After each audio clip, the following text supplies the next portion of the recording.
নমস্কার, দেখছেন কলকাতা টিভির সঙ্গে রয়েছি আমি স্বর্ণালী। শুরু করছি চারটে চারদিক এবং চারটের চারদিকের শুরুতেই যে খবরের দিকে নজর রাখবো, গতকালই মুর্শিদাবাদের জেলা নেতৃত্বের সঙ্গে মুখ্যমন্ত্রী মমতা বন্দ্যোপাধ্যায় বৈঠক করেছেন এবং সেই বৈঠকেই তিনি বার্তা দিয়েছেন যে বহরমপুর আদৌ ফ্যাক্টর নয়। বহরমপুর অর্থাৎ কংগ্রেসের প্রদেশ কংগ্রেস সভাপতি অধীর রঞ্জন চৌধুরী একেবারেই ফ্যাক্টর নন, এমনটাই বার্তা দিয়েছেন মুখ্যমন্ত্রী মমতা বন্দ্যোপাধ্যায়। আমরা জানি যে বিজেপির বিরুদ্ধে যে ইন্ডিয়া জোট করা হয়েছে, সেই জোটের সম্ভাবনা ক্রমশই কমে আসছে, কিন্তু বাংলায় এই প্রশ্নই বারবার উঠছে যে ইন্ডিয়া জোটের যে সম্ভাবনা রয়েছে সেখানেই আসন রফা নিয়ে বারবারই একটা সমস্যা উঠে আসছিল এবং এই বার্তার পরে মুখ্যমন্ত্রী মমতা বন্দ্যোপাধ্যায়ের এই বার্তার পরে সেই সম্ভাবনা আরো বেশি অস্তাচলে চলে যাচ্ছে, এমনটাই প্রশ্ন উঠছে। অর্থাৎ যে বিজেপির সঙ্গে বিজেপির বিরোধিতায় যে জোট তৈরি হয়েছিল ইন্ডিয়া জোট, সেই ইন্ডিয়া জোট কি আদৌ বাংলায় সফল হতে পারে, সেই প্রশ্নই বারে বারে উঠছিল। এবং গতকালই মুর্শিদাবাদের জেলা নেতৃত্বের সঙ্গে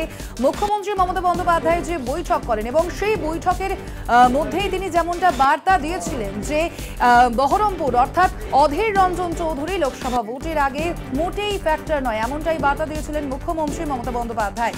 এবং তারপর থেকেই এই প্রশ্ন উঠে আসছে বারে বারে যে সত্যি কি এই জোট বাংলায় এই জোট কি অস্তা চলে যাবে, সে বিষয়ে আমার সহকর্মী স্টুডিও থেকে রয়েছেন অঙ্কুর ভট্টাচার্য, তার সঙ্গে আমরা এই বিষয়ে আরো বিস্তারিত অবশ্যই আলোচনা করব। কিন্তু আমাদের আরো একটা বিষয় জানিয়ে রাখি যে লোকসভা ভোটের আগে মুর্শিদাবাদের সংগঠনের ক্ষেত্রে কিন্তু বিশেষভাবে গুরুত্ব দিচ্ছে তৃণমূল কংগ্রেস নেতৃত্ব এবং সেই মতো করেই গতকাল মুর্শিদাবাদের যে জেলা নেতৃত্ব তাদের সঙ্গে আলোচনা করেছেন মুখ্যমন্ত্রী মমতা বন্দ্যোপাধ্যায় এবং সেখানেই তিনি এই বার্তা দিয়েছেন। অর্থাৎ যে বিষয়টি আমরা একাধিকবার দেখেছি যে ইন্ডিয়া জোটের মধ্যে যে সত্যি কি বিভিন্ন রাজ্যে আসন রফা আদৌ সম্ভব হবে, যে প্রশ্নটা বারে বারে উঠে আসছিল যে লোকসভা নির্বাচনে কি আদৌ কোনোভাবে সফল হতে পারে ইন্ডিয়া জোট, এই প্রশ্ন কিন্তু বারে বারে উঠে আসছিল এবং স্বভাবতই বিজেপি নেতৃত্ব কিন্তু বারে বারেই বলছিলেন যে এই আসন রফা কোনোভাবেই সম্ভব নয়, যেহেতু এই জোটের মধ্যে একাধিক দল রয়েছেন এবং অবশ্যই সেখানে মতবিরোধও দেখা গিয়েছে। এবং তৃণমূল কংগ্রেস নেতৃত্ব যেমনটা জানিয়েছিল যে বাংলায় তারা একাই লড়াই করতে চায় বিজেপির বিরুদ্ধে, বাংলায় তারা একাই লড়াই করতে চায় এবং একাই মুখ হতে চায়, কিন্তু সেই সময় অর্থাৎ সেই যে আসন রফা, সে আসনের যে সমাধান সূত্র তা কিন্তু এখনো পর্যন্ত বের হয়নি। এখনো পর্যন্ত আসন রফার বিষয়ে কোনো আলোচনা করা হয়নি ইন্ডিয়া জোটের মধ্যে এবং সে বিষয়ে কোনো বিষয় জানানো হয়নি। এবং তারই মধ্যে মুখ্যমন্ত্রী মমতা বন্দ্যোপাধ্যায়ের গতকালের যে বক্তব্য, গতকালের যে বার্তা তিনি দিয়েছেন, অর্থাৎ অধীর রঞ্জন চৌধুরী কোনো ফ্যাক্টরি নয় লোকসভা নির্বাচনে, অর্থাৎ তার আগে বোঝাই যাচ্ছে যে বিজেপি বিরোধী যে জোট তৈরি হয়েছে ইন্ডিয়া জোট, সেখানে কিন্তু যেহেতু এখনো পর্যন্ত আসন রফা হয়নি, সত্যি কি আদৌ আসন রফা হবে, সত্যি কি আদৌ সফল হতে পারে ইন্ডিয়া জোট, তা নিয়ে কিন্তু প্রশ্ন চিহ্ন একটা দেখা যাচ্ছে। আপনাদের আবারও জানিয়ে রাখি, গতকালই মুর্শিদাবাদ জেলা নেতৃত্বের সঙ্গে বৈঠক করেন মুখ্যমন্ত্রী মমতা বন্দ্যোপাধ্যায় এবং সেখানেই তিনি বলেছেন যে অধীর রঞ্জন চৌধুরী অর্থাৎ প্রদেশ কংগ্রেস সভাপতি কোনো ফ্যাক্টরি নয়, এমনই বার্তা দিয়েছেন মুখ্যমন্ত্রী। এবং তারপর থেকেই মূলত এই প্রশ্ন বারবার উঠে আসছে যে বাংলার জোট কি সত্যি অস্তাচলে চলে যেতে বসেছে, এমনটাই প্রশ্ন আসছে। সামনেই লোকসভা নির্বাচন এবং সেই লোকসভা নির্বাচনকে মাথায় রেখেই ইন্ডিয়া জোট তৈরি করা হয়েছে। বিভিন্ন বিরোধী দলগুলি একসঙ্গে এই জোট তৈরি করেছে এবং সেই জোটেই এখনো পর্যন্ত আসন রফা হয়নি। মূলত সেই আসন রফার একটি ডেডলাইন বেঁধে দিয়েছিল তৃণমূল কংগ্রেস নেতৃত্ব। মূলত 31শে ডিসেম্বরের মধ্যে সেই আসন রফার ডেডলাইন বেঁধে দেওয়া হয়েছিল তৃণমূল কংগ্রেস নেতৃত্বের তরফ থেকে, কিন্তু তারপরেও এখনো পর্যন্ত সেই আসন রফা হয়নি। অর্থাৎ কোথায় কোন আসনে কোন দল লড়াই করবে সে বিষয়ে এখনো পর্যন্ত কোনো আসন রফা হয়নি এবং বারে বারে তৃণমূল কংগ্রেস নেতৃত্ব বলেছে যে বাংলায় তারা একাই লড়তে চায় বিজেপির বিরুদ্ধে।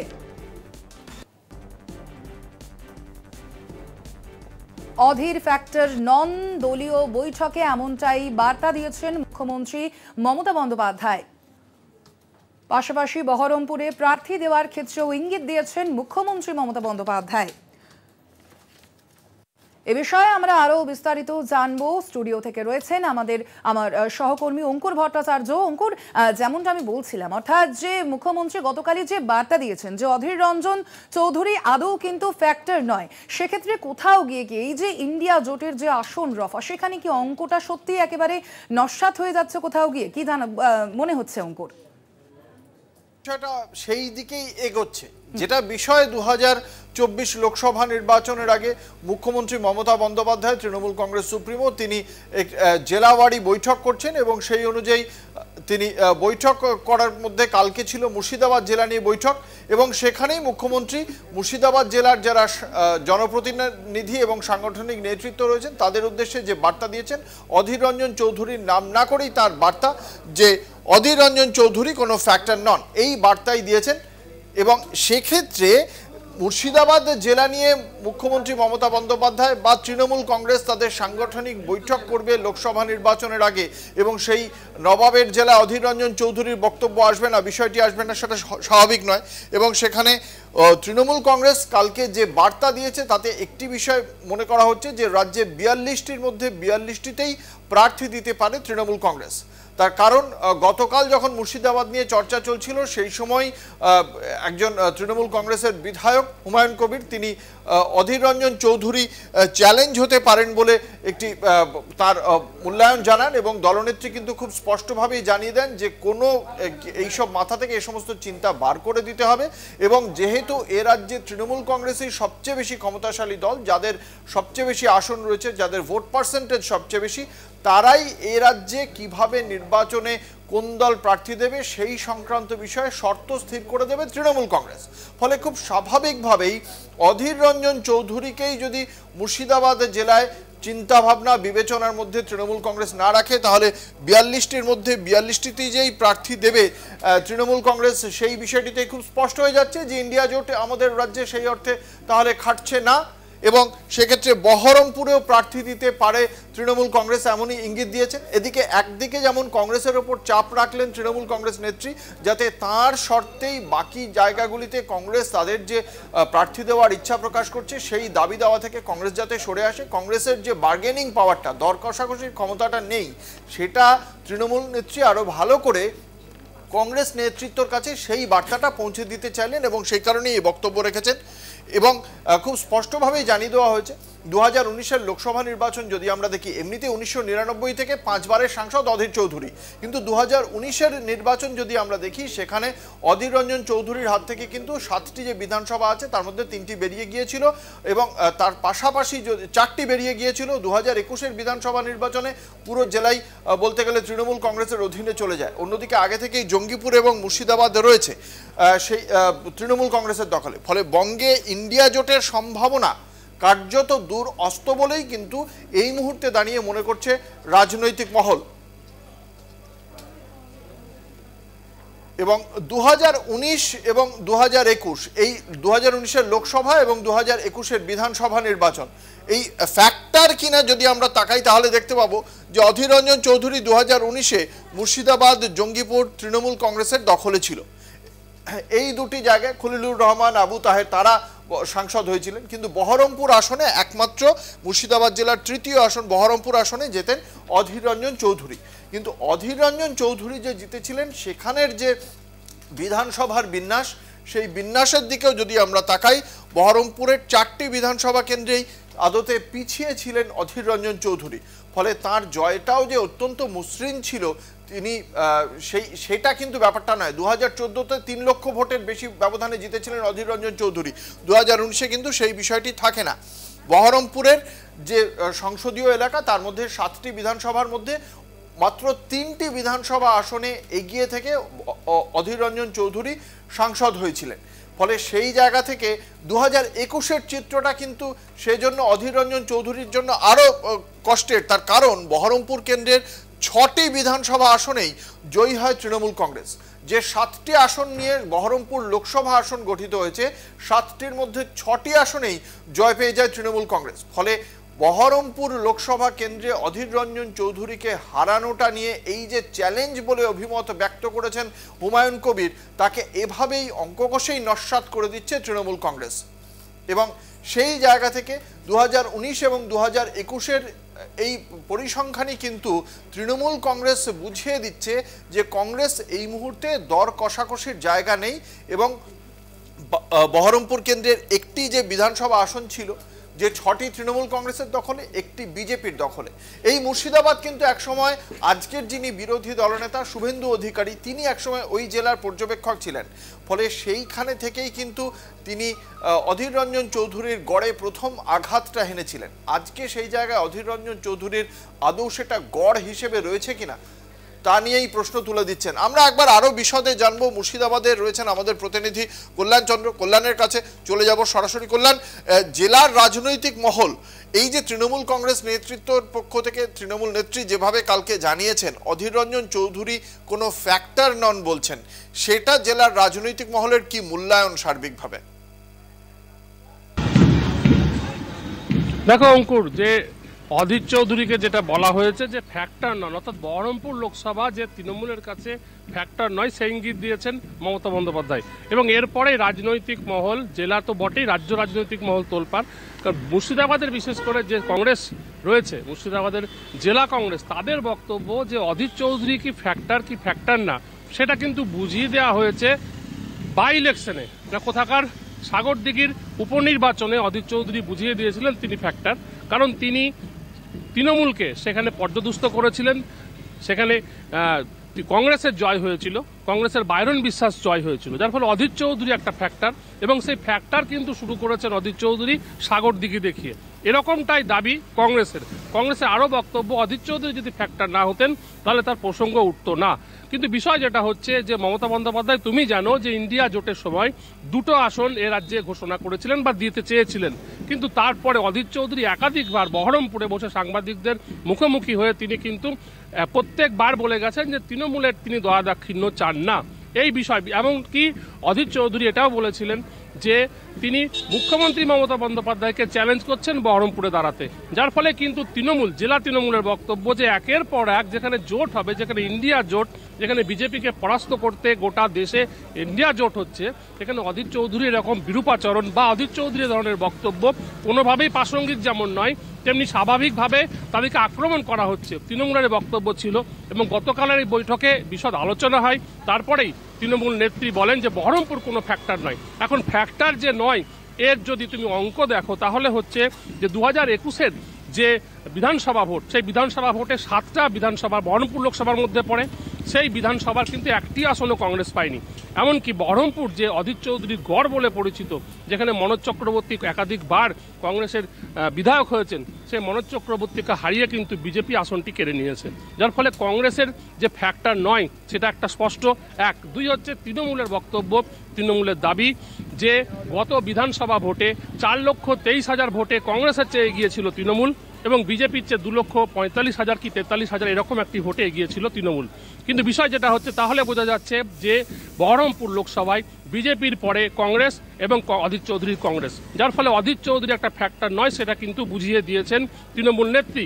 পাশাপাশি যদি জেলার রাজনৈতিক সমীকরণ দেখো, চিত্র দেখো, তাহলে হচ্ছে কারণ কংগ্রেসের খোঁজ যারা কর্মী রয়েছেন, খোঁজ যারা কংগ্রেসের সমর্থক রয়েছেন, তাদের বক্তব্য বিজেপি যদি হেভিওয়েট প্রার্থী দেয়, তৃণমূল যদি দাঁড়ায় আর কংগ্রেস অধীর চৌধুরী যদি দাঁড়ান, সেক্ষেত্রে অধীর চৌধুরীর জয় অতটা সহজে হবে না বলে কংগ্রেসের বক্তব্য। কারণ হচ্ছে কংগ্রেস ভালো করে জানে যে অধীর চৌধুরীর যে ক্যারিশমা ছিল, সেই ক্যারিশমা কিন্তু ধীরে ধীরে অস্তমিত হতে চলেছে।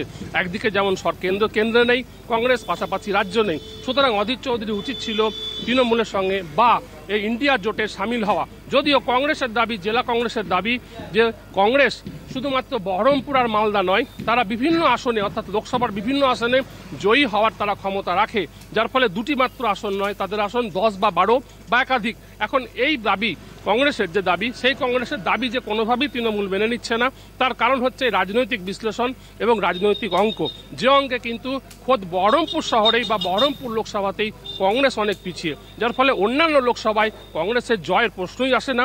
এবং তৃণমূল যেখানে জয়ী হয়েছে, খুব স্বাভাবিকভাবে সে আসন ছাড়বে না, এটা খুব যেমন স্বাভাবিক, তেমনি কংগ্রেস কতটা আসন নিতে পারে বা কত আসন দাবি করে বা সামনের দিনের জোট কোন দিকে যায়, সেদিকে আমাদের তাকিয়ে থাকতে হবে। অঙ্কুর, একেবারে ধন্যবাদ। আমাদের সঙ্গে ছিলেন আমাদের প্রতিনিধি কল্যাণ চন্দ্র।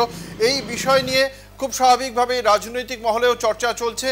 কি বলছেন তৃণমূল কংগ্রেসের মুখপাত্র কুণাল ঘোষ, আমরা শোনাব। আমরা বলছি তৃণমূল একাই 100, তবু ইন্ডিয়ার জোটের স্পিরিটের প্রতি সম্মান দিয়ে মমতা বন্দ্যোপাধ্যায়ের নেতৃত্বে তৃণমূল একটা আলোচনার দরজা খোলা রেখেছে। এই বিষয়ে যখন যেটা বাস্তব সিদ্ধান্ত নেওয়ার কোনো অন্যায় দরাদরি তৃণমূল এসব বরদাস্ত করবে না। যখন যেটার সময় তৃণমূল কংগ্রেস এবং তৃণমূল নেত্রী মন খোলা রেখে গোটা আলোচনাটা চালাচ্ছেন, কিন্তু তার একটা বাস্তব ভিত্তির উপর দাঁড়িয়ে, গ্রাউন্ড রিয়েলিটির উপর দাঁড়িয়ে। এবার যথাযথ সময়ে তিনি সিদ্ধান্ত নেবেন।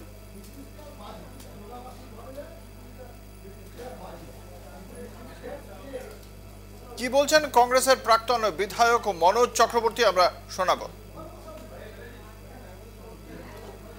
উনি বলতে হয় তাই বলছেন, ফ্যাক্টর না মানি ফ্যাক্টর। উনি ভালো করে জানেন সাগরদিঘির নির্বাচনে গত কয়েক মাস আগে অধীর চৌধুরীর নেতৃত্বে কংগ্রেস দল গোটা তৃণমূলের high profile, low profile, middle profile, গোটা পশ্চিমবঙ্গের তাবড় নেতা, মুখ্যমন্ত্রী সহ, ভাইপো সহ গোটা পশ্চিমবঙ্গের তৃণমূল কংগ্রেসের তাবড় কেষ্টবিষ্টু 2 মাস ধরে পড়েছিল সাগরদিঘিতে। অধীর চৌধুরীর নেতৃত্বে কংগ্রেস দল হারিয়ে বান্ডিল করে কলকাতা পাঠিয়ে দিয়েছে। তো ফ্যাক্টর কি ফ্যাক্টর না, ও তো আমরা আগেই বুঝিয়ে দিচ্ছি। উনি আমরা শুনবো কি বলছেন বিজেপি সাংসদ দিলীপ ঘোষ। আগামী ইলেকশন লড়াই হবে, বিজেপি জিতবে, বিজেপি একা লড়বে, এতে কোনো সন্দেহ নেই। কে দ্বিতীয় স্থানে আসবে তার লড়াই চলছে। আমাদের কোনো দালালও দরকার নেই। কেউ কাউকে স্ট্যাম্প দিতে পারে, বিজেপির কিছু যায় আসে না। বিজেপি কোনো দালাল পোষে না, দালালি করে না। আমরা আমাদের সংগঠন, আমাদের নেতা, আমাদের কার্যপদ্ধতি, আমাদের আদর্শ নিয়ে লড়াই করছি। মানুষ আমাদের আশীর্বাদ করেছে।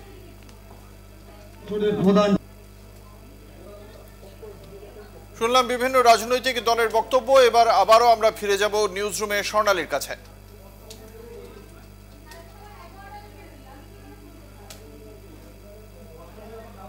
একেবারেই অঙ্কুর, অর্থাৎ যেমনটা দেখা যাচ্ছে যে ইন্ডিয়া জোট আদৌ বাংলায় কতটা সফল হবে সেদিকে অবশ্যই আমাদের নজর থাকবে। ধন্যবাদ তোমাকে অঙ্কুর। এখন সময় একটা ছোট্ট বিরতির, ফিরছি আরো খবর নিয়ে 4টে 4 দিকে, সঙ্গে থাকুন। ফেরলাম বিরতির পর।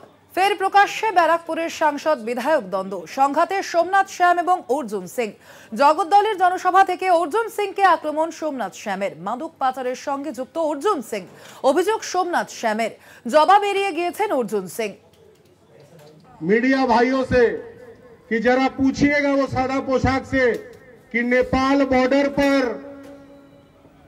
आपके परिवार के कौन आदमी ड्रग्स के साथ पकड़ाया था और चोरी का गाड़ी में हथियार के साथ पकड़ाया था। जरा मीडिया भाई उससे पूछिएगा। अगर जवाब नहीं दे पाएगा तो आइएगा मेरा पीला फाइल से, उस दिन निकाल के आपको दे दूंगा वो शख्स कौन गिरफ्तार हुआ था, वो हीरोइन लेके पकड़ाया था। জগদ্দলে অর্জুন বনাম সোমনাথের দৈরথ থামছে না। তৃণমূল সুপ্রিমো মমতা বন্দ্যোপাধ্যায়ের নির্দেশ উড়িয়ে ফের প্রকাশ্যে অর্জুন সোমনাথ সংঘাত মেটাতে হস্তক্ষেপ করেন খোদ মমতা বন্দ্যোপাধ্যায়। দলের নির্দেশে আসরে নামতে হয় সুব্রত বক্সিকেও। জট খুলতে বৈঠকের ব্যবস্থা করা হয়। বৈঠকে সাংসদ অর্জুন সিং থাকলেও ছিলেন না বিধায়ক সোমনাথ শ্যাম।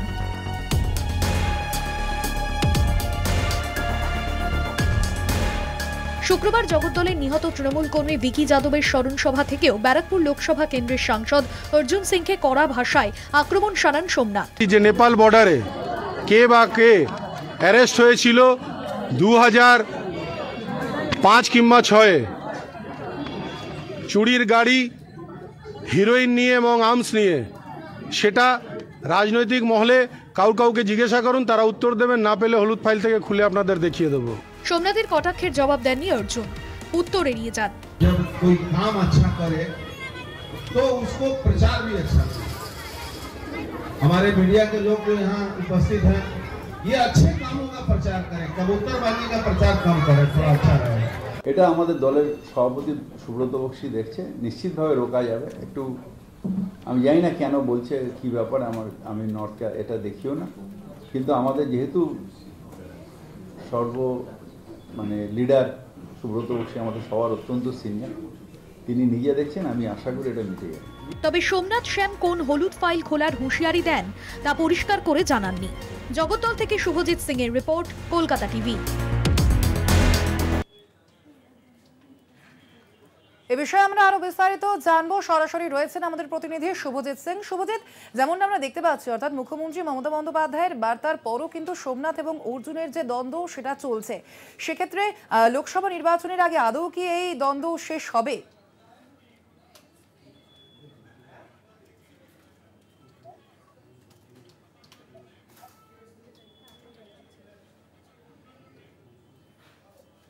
শুভজিৎ, শোনা যাচ্ছে? সোমনাথ, শ্যাম এবং ব্যারাকপুরের সাংসদ অর্জুন সিং এর মধ্যে যে দ্বন্দ্ব চলছিল সেই দ্বন্দ্ব কিন্তু এখনো পর্যন্ত জারি রয়েছে এবং আজই তিনি কিন্তু সোমনাথ, শ্যাম, অর্জুন সিংকে রীতিমতো তোপ দেগেছেন, এমনটা বলে যে হলুদ ফাইলের হুঁশিয়ারি দিয়েছেন সোমনাথ, শ্যাম। শুভজিৎ, এই প্রসঙ্গেই তোমার কাছ থেকে জানতে চাইবো যে আমরা দেখতে পাচ্ছি মুখ্যমন্ত্রী মমতা বন্দ্যোপাধ্যায় বার্তা দিয়েছেন, তারপরেও এই দ্বন্দ্ব জারি। লোকসভা নির্বাচনের আগে আদৌ কি শেষ হবে এই দ্বন্দ্ব?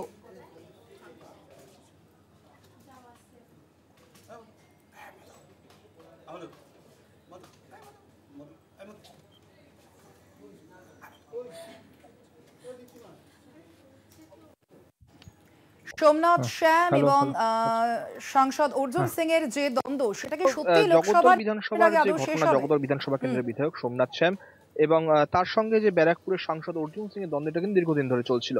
গতকালকেও কিন্তু একই ঘটনার চিত্র আমরা আরেকবার দেখতে পেলাম।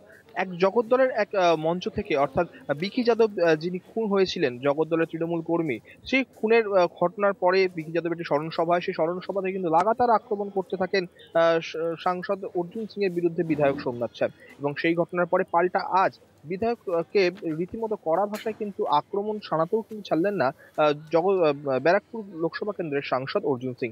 তিনি বলেন যে সংবাদ মাধ্যম যে কাজ করছে, সেই সংবাদ মাধ্যম যে ভালো খবরের দিকে যাক, ধান্দাবাজের খবরে যেন প্রকাশিত না করে। এখানেই বোঝা যায় তৃণমূল কংগ্রেসের যে রাজ্য স্তরের যে অস্বস্তি, তার কিন্তু আরেক ভাব বেরিয়ে গেল। যেমন তুমি জানো যে জগদ্দলের বিধায়ক এবং ব্যারাকপুরের সাংসদের মধ্যে গোষ্ঠীদ্বন্দ্বতা ইতিমধ্যে মেটাতে কিন্তু রীতিমতো মাঠে নামতে হয়েছিল তৃণমূল সুপ্রিমো মমতা বন্দ্যোপাধ্যায়কে। সেই কথাও কিন্তু শুনছেন না বিধায়ক সোমনাথ, শ্যাম। স্বাভাবিকভাবে তৃণমূল কংগ্রেসের যারা নিচু তলার কর্মীরা রয়েছেন, তাদেরও কিন্তু মনোবল আস্তে আস্তে হারিয়ে যাচ্ছে বলেও কিন্তু মনে করছেন তৃণমূল কংগ্রেস নেতৃত্ব।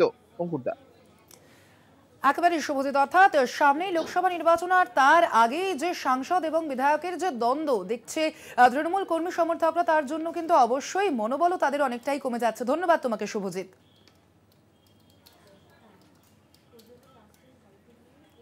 এখন সময় আরো একটা ছোট্ট বিরতির, সঙ্গে থাকুন।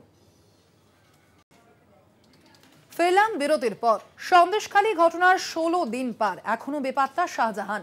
খোঁজ নেই জিয়াউদ্দিন মোল্লারও। শেখ শাহজাহানের ডান হাত বলে পরিচিত জিয়াউদ্দিন মোল্লা, তাকেও ঘটনার দিন সরবেরিয়ায় শেষবারের মতো দেখা যায়। সরবেরিয়া আগরহাটি গ্রাম পঞ্চায়েতের প্রধান তিনি, তাই প্রধান না থাকায় অসুবিধায় পড়েছেন গ্রামবাসীরা। চলতি বছর 5ই জানুয়ারি উত্তর 24 পরগনার সন্দেশখালীতে তল্লাশিতে গিয়ে আক্রান্ত হন ইডি আধিকারিকরা। তারপর থেকে উধাও শেখ শাহজাহান। ঘটনার 16 দিন পার, এখনো অধরা শাহজাহান। একই সঙ্গে খোঁজ পাওয়া যায়নি শাহজাহানের ডান হাত জিয়াউদ্দিন মোল্লারও। তিনি সরবেরিয়া আগারহাটি গ্রাম পঞ্চায়েতের প্রধানও। হামলার পরে এলাকায় দেখা গিয়েছিল তাকে। 5ই জানুয়ারি শেষবার তার বক্তব্যে তিনি বলেছিলেন এই ঘটনার জন্য দায়ী শুভেন্দু অধিকারী। খবর হতেই জনগণ, যারা গরিব দুঃখী খেটে খাওয়া মানুষ, তারা খবর পাওয়ার পরে তারা সবাই এসে হাজির হয়েছে। যে শেখ শাহজাহান মানুষের জন্য করে, গরিব দুঃখী খেটে খাওয়া মানুষের জন্য করে, তার বাড়ি ইডি সিবিআই ঘেরাও করলো। এটা হচ্ছে জনগণের বক্তব্য। ইডি সিবিআই যদি এসে থাকে, তাকে তো নোটিশ দিলে পারতো। সে যদি নোটিশে না হাজির হয়, তখন তার বাড়ি ঘেরাও করুক। তাকে নোটিশ না দিয়ে কেন আসতে বারবার এরকম ভাবে হেনস্থা করলো? এর মেন নায়ক হলো শুভেন্দু অধিকারী। 30 তারিখে বসিরহাটে বলে গেছে আমি ওকে দেখে নেব।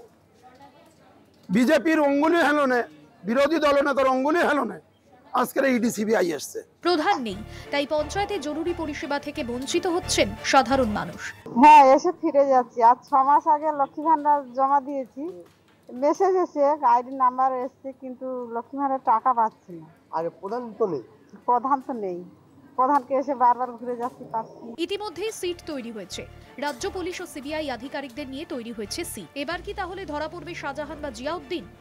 একদিকে পরিষেবা থেকে বঞ্চিত হচ্ছে প্রান্তিক মানুষেরা, অন্যদিকে পুলিশের খাতায় ফেরার জিয়াউদ্দিন মোল্লা।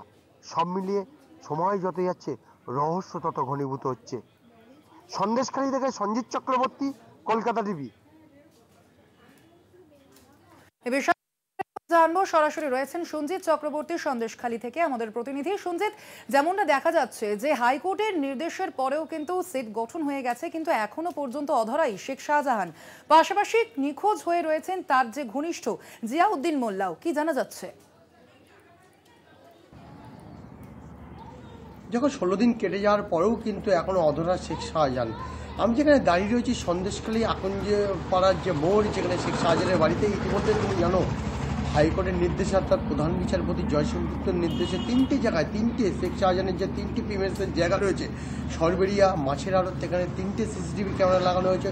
অন্যদিকে ধামাকালি সরবেরিয়ার যে বাগদিপাড়া রয়েছে সেখানেও 3টে সিসিটিভি ক্যামেরা লাগা হচ্ছে। আর মূল যে শেখ শাহজাহানের বাড়ি সেখানে ক্যামেরা রয়েছে। আমি সেই নজরদারি অর্থাৎ সেই নজরদারি দেখতে দিন রাত কিন্তু বুদ্ধিধারী অর্থাৎ কনস্টেবল যেমন তারা নজরদারি দেখেছে পুরো একদম যে শেখ শাহজাহানের যে মনিটরিং করছে, এবং এই মনিটরিং যারা রয়েছে বুদ্ধিধারীরা তারাও নজর রেখেছে। তিনি যেমন নজর রাখছেন সেমন রাতে আমি সরাসরি দেখতে পাচ্ছি সেই ছবিটা, যেভাবে এই বুদ্ধিধারীরা দিন রাত করে এই নজরদারি অর্থাৎ কে আসছে কে যাচ্ছে দিনে এবং রাত্রে পুরোটাই কিন্তু পুলিশই কড়া নিরাপত্তার মধ্যে রেখেছে। একদিকে পুলিশ পিকেট রয়েছে, অন্যদিকে বিভিন্ন জায়গায় পুলিশ টহল চলছে, সঙ্গে প্রশাসনিক দিক থেকে তৎপর রয়েছে। এখন প্রশ্ন হচ্ছে লাখ টাকার সন্দেশখালী মানুষের প্রশ্ন, রাজ্যের মানুষের প্রশ্ন, শেখ শাহজাহান কোথায়, তার অনুগামী অর্থাৎ তার ডানা দেখা অর্থাৎ জিয়াউদ্দিন মোল্লা অর্থাৎ সরবেরিয়া আগাটি প্রধান সহ অনুগামীরা কোথায়। তিনি অন্তরালে থাকলেও মাঝে মাঝে তাকে দেখা যাচ্ছে সরকারি বিভিন্ন জায়গায়। কিন্তু ইতিমধ্যে জানো তুমি প্রধান না থাকার ফলে একাধিক পরিষেবা, জরুরি পরিষেবা থেকে বঞ্চিত হয়েছে এই সন্দেশখালীর প্রান্তিক মানুষেরা। সব মিলিয়ে গোটা পরিস্থিতি কিন্তু পুলিশের ওপরে কিন্তু বড় মাথা ব্যথার কারণ হয়েছে যে অধরা শেখ শাহজাহান। 16 দিন কেটে যাওয়ার পরেও কিন্তু শেখ শাহজাহানকে খুঁজে পাওয়া যাচ্ছে না। তুমি জানো চলতি মাসের 5ই জানুয়ারি যখন এই ঘটনা ঘটেছিল, ইডি আধিকারিকরা আক্রান্ত হয়েছিল, গাড়ি ভাঙচুর করা হয়েছিল, তারপরে 36 ঘন্টার মধ্যে অডিও বার্তা দিয়েছিলেন শেখ শাহজাহান নিজে, এবং দিয়ে তারপরে জানা গিয়েছিল যে অডিও বার্তার পরেও তিনি হয়তো সামনে আসবেন, তারপরে তিনি অন্তরালে চলে গেছেন। সব মিলিয়ে ইতিমধ্যে জানো তুমি আদালত সিট গঠন করে দিয়েছে। রাজ্যের সর্বোচ্চ বিশেষ করে পুলিশ আধিকারিক আইপিএস জগদীশ সিংকে ইতিমধ্যে প্রজেক্ট করা হয়েছে। অন্যদিকে সিবিআইয়ের উচ্চপদস্থ আধিকারিকদের এই সিটের মধ্যে রাখা হচ্ছে তদন্তের জন্য। নেজার থানাকে তদন্তের থেকে বাইরে রাখা হয়েছে, অর্থাৎ এই ঘটনায় নেজার থানা কোনো তদন্ত করতে পারবে না। বসিরহাট পুলিশ জেলার পক্ষ থেকে তাদেরকে এখানে মনিটরিং করার জন্য ব্যবস্থা করা হয়েছে। যারা উর্দিরা রয়েছে কনস্টেবল তারা মনিটরিং করছে। আমি সরাসরি একবার শাহজাহান শেখের যে বাড়ি, সেই বাড়িটায় তোমাকে দেখানোর চেষ্টা করব যে খুনশান বাড়িতে কোনো রকমভাবে দেখা যাচ্ছে না, লোকজন পুরো একেবারে নীরব নিস্তব্ধতা পালন করছে। গ্রামবাসীদের মধ্যে মুখে কুলুপ, কোথাও একটা ভয়ে কাজ করছে। পুরুষহীন অর্থাৎ পুরুষরাও কিন্তু দেখা যাচ্ছে না, গ্রাম পুরুষহীন হয়ে পড়েছে। সবটাই কিন্তু চোখে মুখে আতঙ্ক। একটা সেই এখানকার মানুষের প্রশ্ন হচ্ছে যে এখানকার বাচ্চা, বেতাজ বাচ্চা ডন শেখ শাহজাহান কোথায়। সেই শেখ শাহজাহানের খোঁজে যেমন পুলিশ অন্যায় খুঁজছে, অন্যদিকে তদন্তকারীরা এই বিষয়টা দেখছে, আদালতের কাছে মাথা ব্যথার কারণ হচ্ছে সিট গঠন করেছে। সব মিলিয়ে 16 দিন কেটে যাওয়ার পরে শেখ শাহজাহান অন্তরালে, আর তার ডান হাত জিয়াউদ্দিন মোল্লা সেও অন্তরালে। একেবারে সঙ্গীত, অর্থাৎ তুমি যেমনটা দেখালে ইতিমধ্যেই কিন্তু সিসিটিভি ক্যামেরা লাগিয়ে দেওয়া হয়েছে এবং তার পাশাপাশি হাইকোর্টের নির্দেশে সেটও গঠন করা হয়েছে। কিন্তু 16 দিন পেরিয়ে গেলেও এখনো যেমনটা তৃণমূল নেতা শেখ শাহজাহান অধরা রয়েছেন, তেমনই কিন্তু তার ঘনিষ্ঠ জিয়াউদ্দিন মোল্লারও কোনো খোঁজ নেই। ধন্যবাদ তোমাকে সঞ্জিত।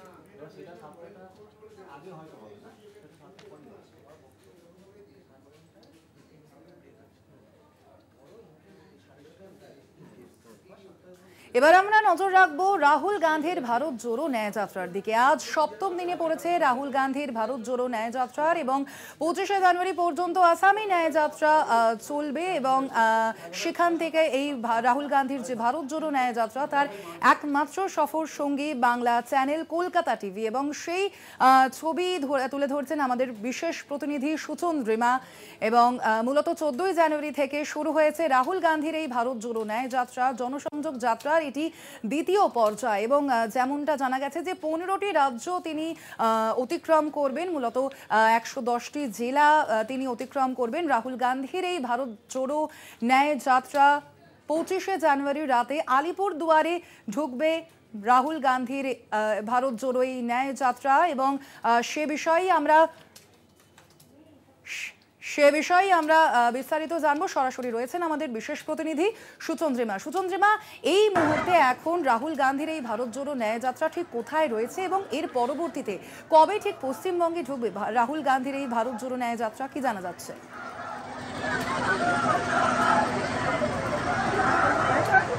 আজকে ভারত জোড়ো যাত্রার সপ্তম দিন। অরুণাচল প্রদেশের ইটানগরে এখন দাঁড়িয়ে রয়েছি। সকালবেলা যেখান থেকে এই যাত্রা শুরু হলো তা হচ্ছে অসমের লখিমপুর থেকে এগিয়ে এসে অরুণাচল বর্ডার ক্রস করে ইটানগরে এখন যাত্রা এসে পৌঁছেছে। আজ রাত ইটানগরে থাকা এবং কাল আবারও অসমে পৌঁছানো। আমরা জানি যে অসমে সব থেকে যে দীর্ঘদিন 8 দিন, সেই 8 দিনের মধ্যে যখন নাগাল্যান্ড থেকে আমরা অরুণাচলের দিকে আসছিলাম, জোরহাট হয়ে আসতে হয়েছে। জোরহাট অসমে সেই সীমান্ত, যেখানে তারপরে আমরা মাজুলিতে প্রবেশ করেছি। মাজুলি লখিমপুর হয়ে 3টি জেলা কভার করে কিন্তু এবার আমরা ইটানগরে চলে এসেছি। আমার পেছনে যে ভিড়টা দেখা যাচ্ছে তা হচ্ছে পদযাত্রার ভিড়। ভারত জোড়ো ন্যায় যাত্রায় পদযাত্রা করছেন রাহুল গান্ধী। বাস থেকে নেমে ইটানগরের রাস্তায়, যেখানে রাস্তা হাঁটার মতো যোগ্য, হাঁটা যাচ্ছে অসংখ্য মানুষ। ড্রোন শট যদি দেখা যায় সেখানে বোঝা যাবে যে কত ভিড়। যারা রাস্তা দুধারে অপেক্ষা করছিলেন তাদের উপস্থিতি বলে দিচ্ছে যুব সম্প্রদায় কতটা তারা উৎসাহী, তারা কতটা উৎসুক রাহুল গান্ধী।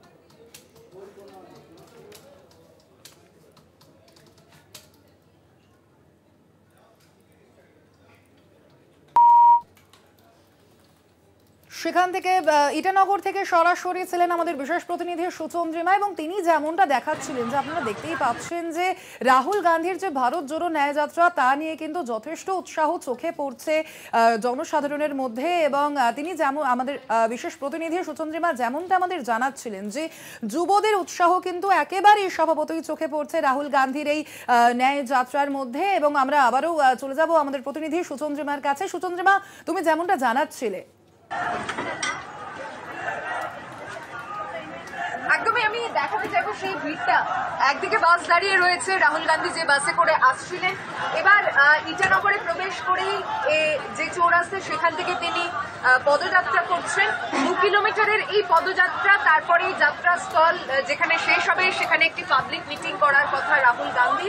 ইটানগর অরুণাচল প্রদেশে একমাত্র এই একটি জায়গা যেখানে রাহুল গান্ধী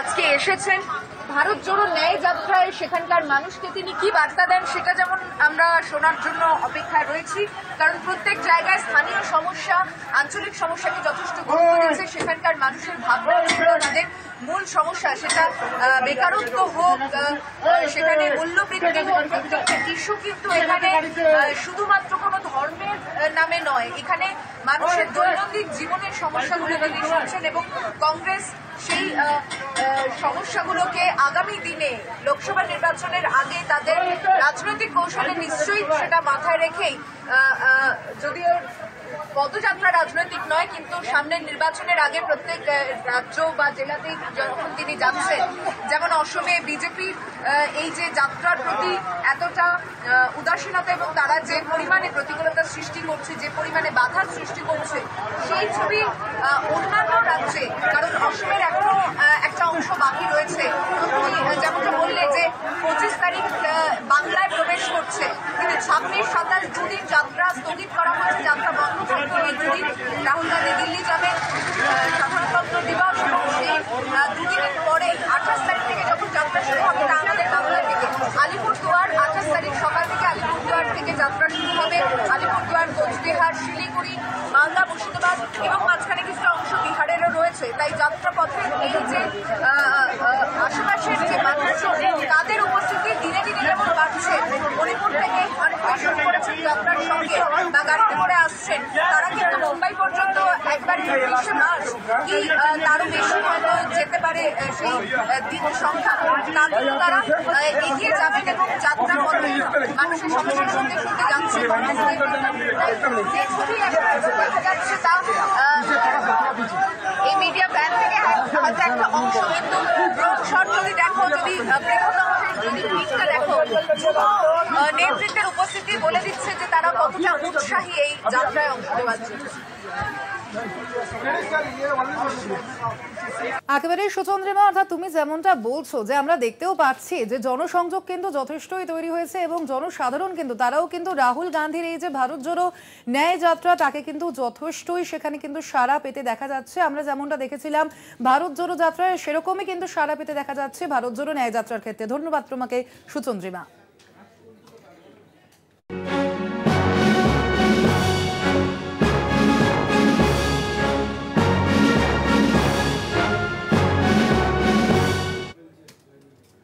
এখন সময় আরো একটা বিরতির সঙ্গে থাকুন। ফেলাম বিরতির পর এবারে যে খবরের দিকে নজর রাখবো, অযোধ্যায় 22শে জানুয়ারি রাম মন্দিরের উদ্বোধন এবং তার আগেই অযোধ্যায় মোদির কাট আউটকে নিয়ে রীতিমতো বিতর্কের সূত্রপাত হয়েছে। যেমনটা জানা যাচ্ছে যে শ্রীরাম ভগবান শ্রীরামের কাট আউটের সমান সমান উচ্চতাতে রেখেই করা হয়েছে মোদির কাট আউট এবং এই বিতর্কের পরে রীতিমতো খোলা শুরু হয়েছে সেই কাট আউট এবং এ বিষয়ে আমরা আরো বিস্তারিত জানবো। স্টুডিও থেকে রয়েছেন আমাদের সহকর্মী অঙ্কুর ভট্টাচার্য। অঙ্কুর, যেমনটা আমরা দেখেছি যে রাম মন্দির প্রতিষ্ঠা থেকে শুরু করে কিন্তু প্রথম থেকেই আমরা বিতর্কের পর বিতর্ক দেখেছি এবং এখন মাত্র আর কিছুক্ষণ বাকি আছে, তার আগেও একেবারে বিতর্কের সামনে পড়লো আবারও মোদী সরকার। একেবারেই স্বর্ণালী, যে বক্তব্যটা দর্শকদের জানাবো যে এই বিষয়টি প্রথম সামনে আনে জাতীয় সংবাদ মাধ্যম দ্য প্রিন্টে এই ছবি ছাপা হয়েছিল। আপনারা দেখতে পাচ্ছেন সেই ছবি যেখানে প্রধানমন্ত্রী নরেন্দ্র মোদীর ছবি রয়েছে, শ্রী রামচন্দ্রের ছবি রয়েছে এবং তারপরেও এরকমভাবেই প্রধানমন্ত্রী নরেন্দ্র মোদীর ছবি লাগানো হয়েছিল। অযোধ্যার যে এখন তো নতুন স্টেশন, নতুন ট্রেন, নতুন আন্তর্জাতিক বিমানবন্দর, সেই মহর্ষি বাল্মীকি আন্তর্জাতিক বিমানবন্দর যাওয়ার পথেই এভাবেই লাগানো হয়েছিল প্রধানমন্ত্রী নরেন্দ্র মোদী এবং শ্রী রামচন্দ্রের ছবি এবং একই উচ্চতার একই আকারের এই কাট আউট লাগানো হয়েছিল। কিন্তু তা নিয়ে শুরু হয় বিভিন্ন চর্চা। আমরা রবি ঠাকুরের একটা কবিতা জানি যেখানে বিজেপির সঙ্গে যদি জুড়ে নেওয়া যায়, যে সেই কবিতায় বলা হয়েছিল, রাজা ভাবে রোজ নব নব আইনের ছলে ন্যায় সৃষ্টি করি আমি, ন্যায় ধর্ম বলে আমি পুরাতন মোরে কেবা জন্ম দেয়, যা তব নতুন সৃষ্টি সে শুধু অন্যায়। এই নতুন সৃষ্টি করতে চেয়েছিল রামচন্দ্রের সঙ্গে মোদীকে এক উচ্চতায় নিয়ে এসেছিল ভারতীয় জনতা পার্টি এবং সঙ্গে সঙ্গে শুরু হয়ে যায় সমালোচনা। নেট দুনিয়ায় বিরোধীদের পক্ষ থেকে বা সাধারণ নেট নাগরিকরা তারা এই বিষয়টি তীব্র সমালোচনা করেন এবং তারপরেই আমরা দেখতে পাই সেই ছবি যেখানে নরেন্দ্র মোদীর যে কাট আউট সেটা সম্ভবত অন্যায় মনে করেই ভারতীয় জনতা পার্টি সেই কাট আউট সরিয়ে নিয়েছে। আপনারা দেখতে পাচ্ছেন সেই ছবি যেখানে নরেন্দ্র মোদী শ্রী রামচন্দ্রের ছবি ছিল। সেই মোদীর কাট আউট যেটা 18 তারিখে যেখানে ছিল, 19 তারিখের যে কাট আউট আপনারা দেখতে পাচ্ছেন আমরা চিহ্নিত করে দিয়েছি সেই জায়গায় নরেন্দ্র মোদীর কিন্তু কোনো কাট আউট সেখানে নেই। আমরা কথা বলবো, আমাদের সঙ্গে এই মুহূর্তে রয়েছেন তৃণমূল কংগ্রেসের সাংসদ শান্তনু সেন। আপনাকে প্রথমেই কলকাতা টিভির পক্ষ থেকে স্বাগত জানাই। যেটা আপনার কাছে জানতে চাইবো, নরেন্দ্র মোদীর কাট আউট লাগানো হয়েছিল মহর্ষি বাল্মীকি আন্তর্জাতিক বিমানবন্দরের সামনে শ্রী রামচন্দ্রের সঙ্গে সমান উচ্চতায়, কিন্তু বিরূপ সমালোচনার জেরে শেষ পর্যন্ত তা সরিয়ে নেওয়া হয়েছে। কিভাবে দেখছেন বিজেপির এই পদক্ষেপকে? আপনি একটা পার্টিকুলার কাট আউটের কথা বলছেন। বিগত কয়েকদিন ধরে বিভিন্ন মিডিয়ায় এরকম বহু হোর্ডিং দেখিয়েছে যেখানে ঠাকুর শ্রীরামচন্দ্রের থেকে অনেক বড় সাইজের ছবি, প্রচার সর্বোচ্চ পাবলিসিটি মাস্টার নরেন্দ্র মোদীর রয়েছে। আমার তো ব্যক্তিগতভাবে মনে হচ্ছে নরেন্দ্র মোদী এখন মানসিকভাবে খুব ভেঙে পড়েছেন বলে আমার মনে হয় এবং তিনি বোধহয় কোনো এক জায়গায় একান্তে হলেও তিনি হতাশাগ্রস্ত হয়ে পড়েছেন এই ভেবে যে আমি আমার নিজের জীবদ্দশায় স্টেডিয়াম তৈরি করলাম, নিজের নামে নিজের জীবদ্দশায় মেডিকেল কলেজ করলাম, নিজের নামে রেশনের ব্যাগে পর্যন্ত আমার ছবি দিতে বলছি, আমার ছবি না দিলে দেশের মানুষকে রেশন থেকে বঞ্চিত করছি, এত বড় সুযোগটা আমি মিস করলাম। অর্ধসমাপ্ত মন্দিরে যখন আমি প্রাণ প্রতিষ্ঠা করছি তখন রামলালান না করে নিজেরই একটা মূর্তি বসিয়ে তাদের প্রাণ প্রতিষ্ঠা করলে বোধহয় ভালো হতো। আমার মনে হয় কোথাও হয়তো নরেন্দ্র মোদী এইটাও আজকের দিনে ভাবছেন বসে, এটা অস্বাভাবিক কিছু। অসংখ্য ধন্যবাদ। আমরা কথা বলছিলাম শান্তনু সেন, তৃণমূল কংগ্রেসের সাংসদ, বিশিষ্ট চিকিৎসক ছিলেন আমাদের সঙ্গে, তিনি তার অভিব্যক্তি জানিয়েছেন। আপনারা দেখতে পাচ্ছেন সেই ছবি যেখানে আমরা চিহ্নিত করে দিয়েছি। আগে যেখানে প্রধানমন্ত্রী নরেন্দ্র মোদীর কাট আউট ছিল সেই কাট আউট কিন্তু সরিয়ে ফেলেছে পরবর্তীকালে ভারতীয় জনতা পার্টি। নেট দুনিয়ায় যে বিপুল এই ঘটনাকে কেন্দ্র করে চর্চা হয়েছিল, সেই বিতর্কের জেরেই শেষ পর্যন্ত ভারতীয় জনতা পার্টি প্রধানমন্ত্রী নরেন্দ্র মোদীর যে ছবি তা সরিয়ে ফেলেছে বলেই এখনো পর্যন্ত নেট দুনিয়ার একাংশ বা রাজনৈতিক মহলের একাংশ মনে করছে। অন্যদিকে আমরা যদি তাকাই, অযোধ্যা এই যে রাম মন্দিরের উদ্বোধন হতে চলেছে সেই বিষয়টিকে কেন্দ্র করে অযোধ্যা কিন্তু সেজে উঠেছে বেশ কিছুদিন ধরেই।